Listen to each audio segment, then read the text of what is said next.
Hello, this is Rob again, and today I want to talk about this project.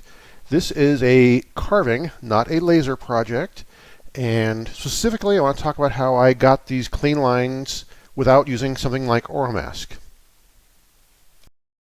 This is the file I'll be using for a demonstration today. I downloaded it from a Facebook CNC group. I would like to give credit to the correct person, but I've seen it uploaded many times and by different people always, so I don't know who to give the proper credit to it, but I certainly am not the person who did this. It is a DXF file, and it has a million nodes in here. I'm just going to click on one item, the A in here, and it's going to react very slow. I'll hit Node for node editing, and you can see all those individual nodes. Zooming in is going to be hard. It is so many nodes that it's taking a long time for the computer to even process it. I'll hit Node again, and you can't see all the dots. There's so many nodes in here. So to fix this, you go into the Curve Fit tool, click that. I convert to a Bezier curve and to 1/1000th. Hit Preview, and then hit OK. And now instead of all those millions of nodes, it converts it to a curve. Much less data. When you carve, if you don't do this, it depends on how you have your settings for your CNC, but it can really slow things down if you have a million nodes like that. So I went through the whole thing and did this. You can't do the whole thing at once because there are so many nodes that my computer kind of locked up and I had to restart. So I did it in like 4 or 5 steps, converted all to these nodes. So that's the process used to get this to what we want to work with.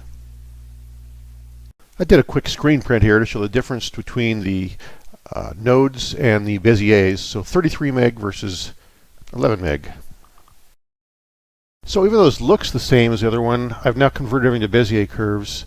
And I can scroll in fast. Everything moves much faster. If I click on the A there, hit Node, it's probably a dozen points now instead of literally 1,000.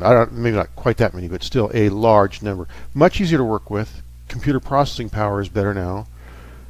So let's look at how I set up for the carving. First thing I do is I set up a skim to get this perfectly level, because carving this, we're going to go just a few hundredths of an inch, so if it's not perfectly level to the CNC, some things will be wider, deeper, it just won't look right. So it's important we skim the whole thing first.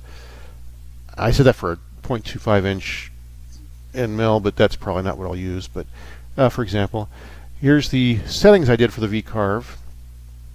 Notice I did a start depth of 0.01, so it's actually going to start 1/100th of an inch below the surface where it starts the carve. And then I went to a total of 3/100ths for depth on that. So actually the deepest spot could be up to 4/100ths of an inch depth. The reason I do the 1/100th of an inch starting depth, because I'm using a V-bit, the deeper you go, the wider it gets. It'll actually make the carving a little bit wider at all the lines, which I think is important when I looked at the examples here. And then the last one is just the cutout. You don't really need to see that. So let's preview this and preview that one. I set it to black on here also, so you can see two-path color black, so it shows up a little better. But this is what it should look like when we're done. Actually, that's a really good preview. I'm using a 45-degree V-bit, if there's any question on that.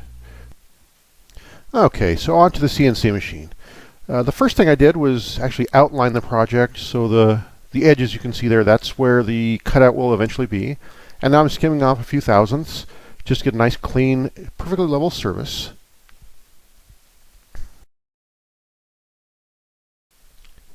This is where I see my alternative to using Oramask.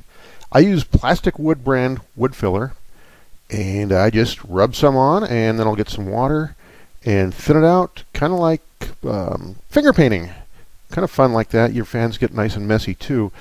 All I want is a super thin layer of this stuff on there. There's the water now. And just a super thin layer on top of the project. That's all it takes. It's important if you don't use that brand, make sure it's water-based, because you don't want to start mixing water and oil versions of wood filler. And again, you don't need much, just a few hundredths of an inch on top there. It doesn't take much at all.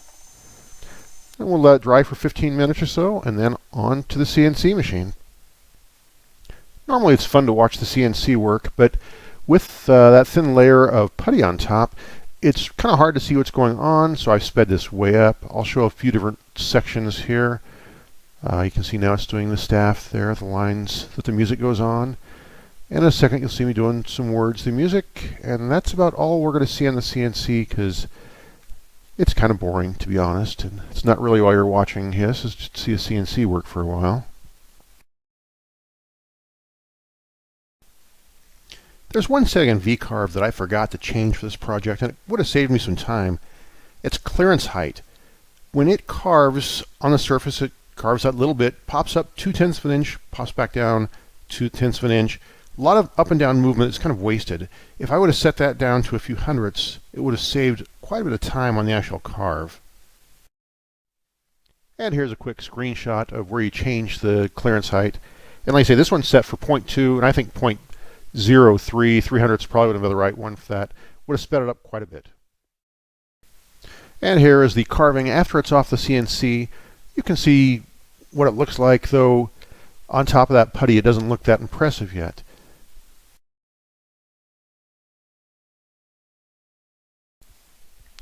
Here's a photo of the project with the paint down.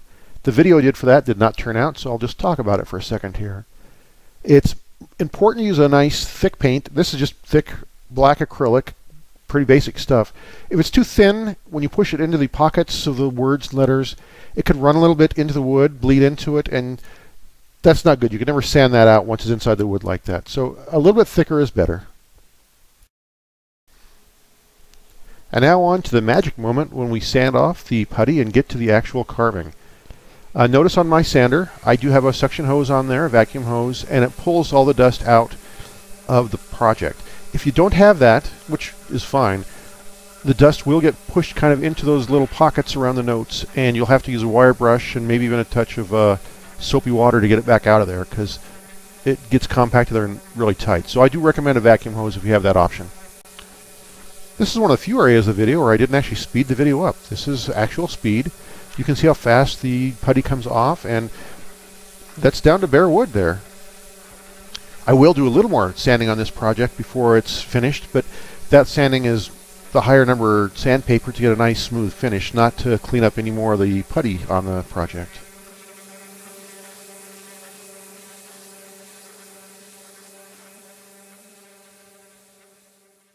And here are a few closing photos of the project. To finish it, I put on a layer of Danish oil, and it wasn't quite dark enough, so I put a second layer on of dark Danish oil, and then just clear urethane finish on it, and that's it. I'm quite happy with how it came out.